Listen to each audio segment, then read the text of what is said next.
Alors dans ce cours, je vais réaliser une présentation, une introduction générale à la philosophie. C'est-à-dire que je vais tenter ici d'expliquer ce qu'est la philosophie d'un point de vue plutôt général à ceux qui n'en auraient jamais fait. Je ne vais donc pas aborder d'auteurs spécifiques dans la précision, je vais même pas en aborder du tout. C'est simplement une définition un peu générale de ce qu'est la philosophie, afin de susciter l'intérêt et peut-être même, je l'espère, l'envie de faire de la philosophie avec plaisir. Je vais donc commencer par un bref historique. La philosophie est donc née en Grèce quelques siècles avant Jésus-Christ. Il y a tout d'abord eu ce que l'on a appelé les présocratiques, entre le 7e et le 5e siècle avant Jésus-Christ. Donc ils sont considérés comme les précurseurs de la philosophie, mais on ne les nomme pas proprement philosophes. Le premier vrai philosophe, par contre, c'est Socrate, qui est assez célèbre, et qui, lui, vécut au 5e siècle avant Jésus-Christ. Alors bien que premier vrai philosophe, Socrate, que l'on appelle également le patron des philosophes, n'a jamais rien écrit, et c'est donc Platon, son disciple, autre philosophe célèbre, qui nous rapporte sa pensée et ses paroles. Ce qui d'ailleurs, parfois, là je fais juste une petite parenthèse, dans l'œuvre de Platon peut être un petit peu problématique, puisqu'on ne sait pas toujours quand est-ce que Platon parle pour lui, ou quand est-ce qu'il parle, en fait, pour Socrate, en nous rapportant les paroles de Socrate. Voilà. Philosophie est un terme grec, évidemment, qui signifie littéralement amour de la sagesse, puisqu'il vient de philo, qui signifie aimer, et de sophie, qui signifie sagesse en grec. Le philosophe est donc, on le comprend par l'étymologie du terme, celui qui aime la sagesse, ou plutôt celui qui désire, qui tend, qui aspire à la sagesse. Et la sagesse, quant à elle, qu'est-ce que c'est ? Eh bien, la sagesse peut être définie comme l'art de vivre selon le bien. C'est-à-dire que c'est le fait d'avoir la pensée et le comportement le plus juste, le meilleur qu'il soit, évidemment dans la mesure du possible, c'est-à-dire que la sagesse est peut-être simplement un idéal, voire même un idéal simplement théorique, mais que le philosophe, malgré tout, tente le plus possible d'accéder et d'intégrer à sa pratique de vie dans son quotidien, dans sa vie de tous les jours. Il est censé justement, le philosophe, parvenir à cette sagesse en philosophant. Et l'on peut donc alors se demander qu'est-ce que philosopher et qu'est-ce que la philosophie plus précisément. Philosopher est un exercice, et voire même une discipline, au sens premier, au sens un peu strict du terme, c'est-à-dire qu'il existe un ensemble de règles, de contraintes, qu'il est nécessaire de respecter pour philosopher véritablement, et non pas simplement faire ce que l'on appelle vulgairement de la philosophie de comptoir. Effectivement, il faut remplir tout un certain nombre d'exigences pour philosopher véritablement, puisque la philosophie, ce n'est pas que c'est rigide, mais il y a quand même des règles académiques à respecter. Et notamment, il est nécessaire d'user de réflexion, de raisonnement et de justification dans la philosophie, puisque la philosophie, la première chose à savoir, est qu'elle est l'ennemi de l'opinion. L'opinion, quant à elle, est une formulation simple d'un avis personnel ou d'une croyance qui ne résulte donc pas d'un véritable raisonnement. C'est vrai que dans l'opinion, on peut dire par exemple « je pense telle chose », parce que c'est comme ça, parce que je le pense. Ça, en philosophie, ça n'est pas possible. Il vous est obligatoirement et impérativement demandé de justifier toute pensée et de le justifier par un raisonnement, une réflexion, une démonstration, une argumentation. Vous devez nécessairement expliquer pourquoi vous pensez telle chose et pas simplement la penser parce que c'est comme ça. Donc philosopher, c'est avant tout, je le disais, raisonner, réfléchir, se poser des questions et tenter d'y répondre de manière cohérente et argumentée. Ce n'est donc absolument pas l'opinion qui est visée en philosophie, vous pouvez le comprendre, mais plutôt la vérité. Et en cela, la philosophie peut apparaître comme proche de la science. Tout au moins en ce qui concerne le but, qui est donc cette vérité, mais également en ce qui concerne la démarche, puisque effectivement en science, on cherche à découvrir, à atteindre une vérité, mais pas de manière simple, mais au contraire en passant par une démarche rigide, complexe, une démarche logique, une enquête, on raisonne, on réfléchit, on tente aussi des expériences, enfin on passe par tout un raisonnement qui est censé mener à cette vérité. En philosophie, c'est la même chose. Dans les deux cas, on a une réelle quête de la vérité. On trouve également dans les deux disciplines, que ce soit la science ou la philosophie, des préoccupations communes, comme les questions liées aux origines de l'humanité et du monde, qui sont donc des préoccupations d'ordre existentiel ou métaphysique. Dans les deux disciplines, on tente de répondre à des questions comme par exemple comment le monde et les hommes ont été créés, y a-t-il un but précis au monde et à l'humanité, comment cela fonctionne-t-il concrètement, pourquoi les hommes sont sur Terre, enfin voilà, toutes ces questions, y a-t-il une évolution dans tout cela, donc un but, etc. Mais dans ces questions-là, la philosophie apparaît d'ailleurs non seulement comme proche de la science, mais également comme proche de la religion. Puisque, en effet, dans la religion aussi, on s'intéresse à ces questions liées aux origines du monde et de l'humanité. Toutefois, il y a une distinction entre la philosophie et la religion en ce qui concerne justement cette vérité, cette réponse qui est apportée dans chacune des disciplines. En effet, la réponse apportée par la religion est plutôt d'ordre dogmatique, tandis que ça n'est pas du tout le cas en philosophie.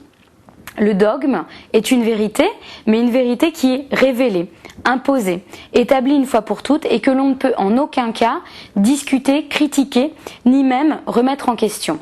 Tandis que en philosophie, au contraire, il vous est permis de discuter, de critiquer, de remettre en question, de débattre au sujet d'une réponse apportée par une pensée ou par un auteur. Il vous est même possible en philosophie de tenter de refaire le chemin qui a permis de parvenir à cette réponse ou vérité apportée par une pensée ou par un auteur.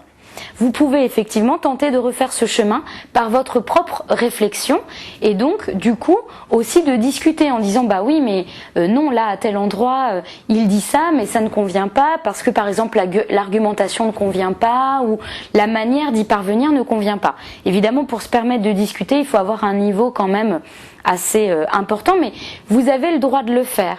Mais avant de faire cette discussion, il vous est demandé quand même de faire un effort de compréhension minimum quant à l'idée ou à la pensée qui vous est proposée.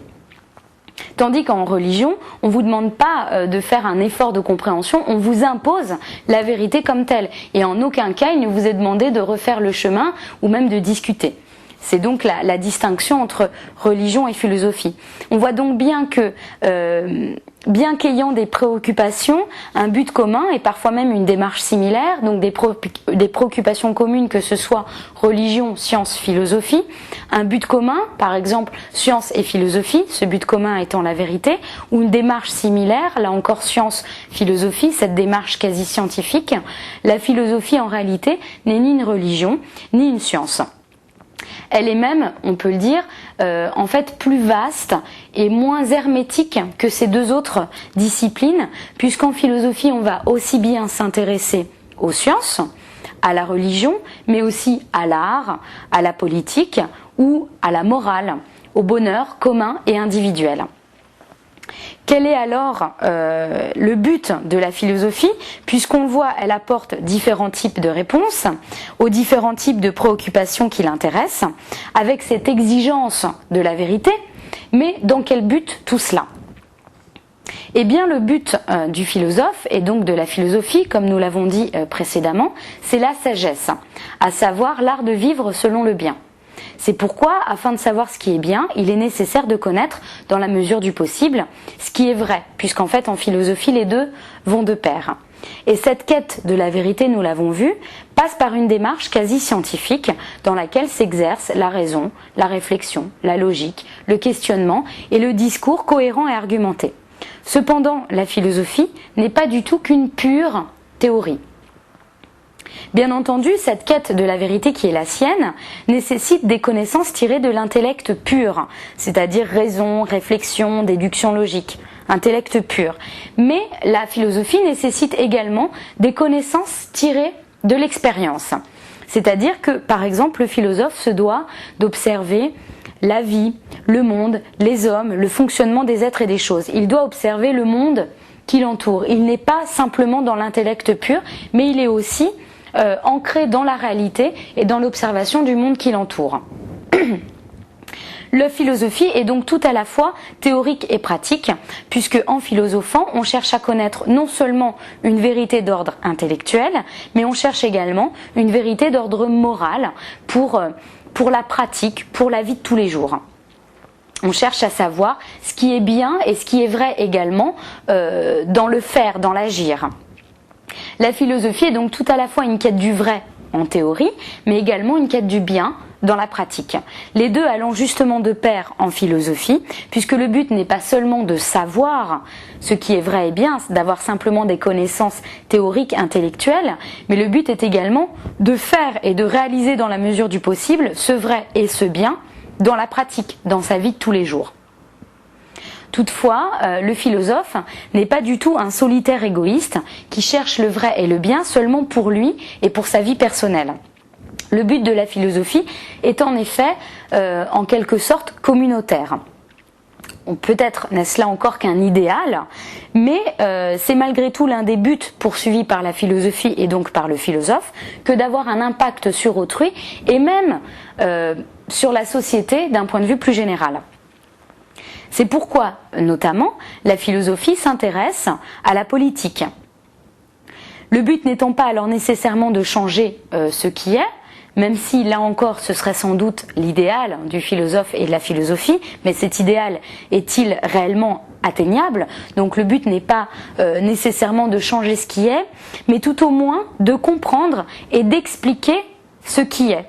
Et par exemple, comment fonctionne le monde, la société, la politique, puisque là on en est à l'exemple de la politique. Et pourquoi comprendre et expliquer ce qui est? Eh bien tout simplement afin de le vivre et de l'accepter le mieux possible, d'être le mieux possible dans son quotidien, dans le monde, dans la société dans laquelle on vit. Il ne faut pas oublier en effet que l'un des buts de la philosophie, si ce n'est peut-être même le premier but, est le bonheur individuel et collectif.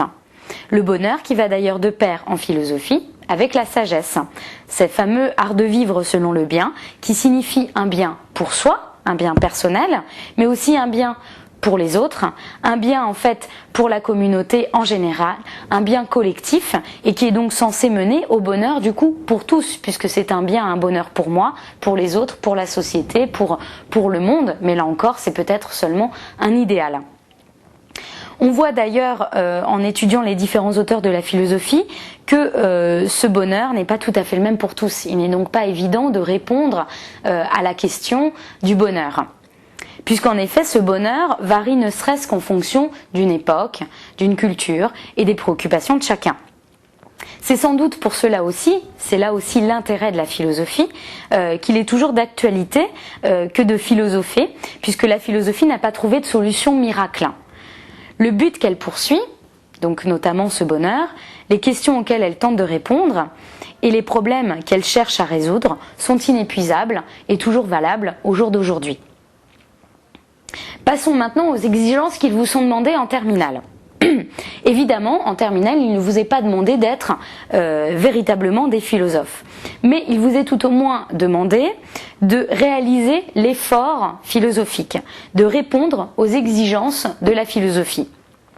Ce qui revient du coup d'une certaine manière à être quand même des philosophes amateurs ou des philosophes en théorie, puisqu'il vous est demandé de répondre à certaines exigences, de vous contraindre à certaines règles académiques et quelque peu rigides qui appartiennent à la philosophie. Concrètement, il vous est donc demandé de vous plier aux règles que cette discipline implique. C'est-à-dire exercer votre raison, votre réflexion, votre logique à l'intérieur d'un discours cohérent et argumenté au sujet d'une question ou d'un problème donné. C'est d'ailleurs ce qu'il vous sera demandé et ce qui est le but de la dissertation philosophique. Il vous